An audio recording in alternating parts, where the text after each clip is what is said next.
છોટાઉદેપુરના નસવાડીના ભાખા ગામમાં જીપીસીબી અને ખેડૂતો વચ્ચે ઘર્ષણની સ્થિતિ થઈ। ખેડૂતોએ આક્રોશ સાથે અહીંયા ક્વોરી નહીં કરવા દઈએ તેવો અધિકારીને જવાબ આપ્યો। લોક સુનાવણીના કાર્યક્રમમાં ગામના પૂર્વ સરપંચ અને ગ્રામજનો વચ્ચે ઉગ્ર બોલાચાલી થઈ।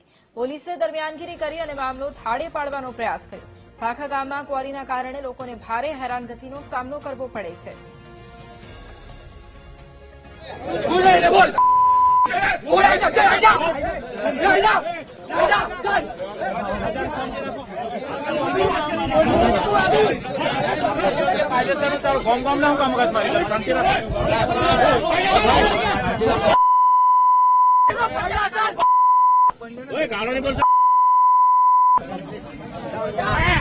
विरोध नहीं, विरोध आप मानसो छे।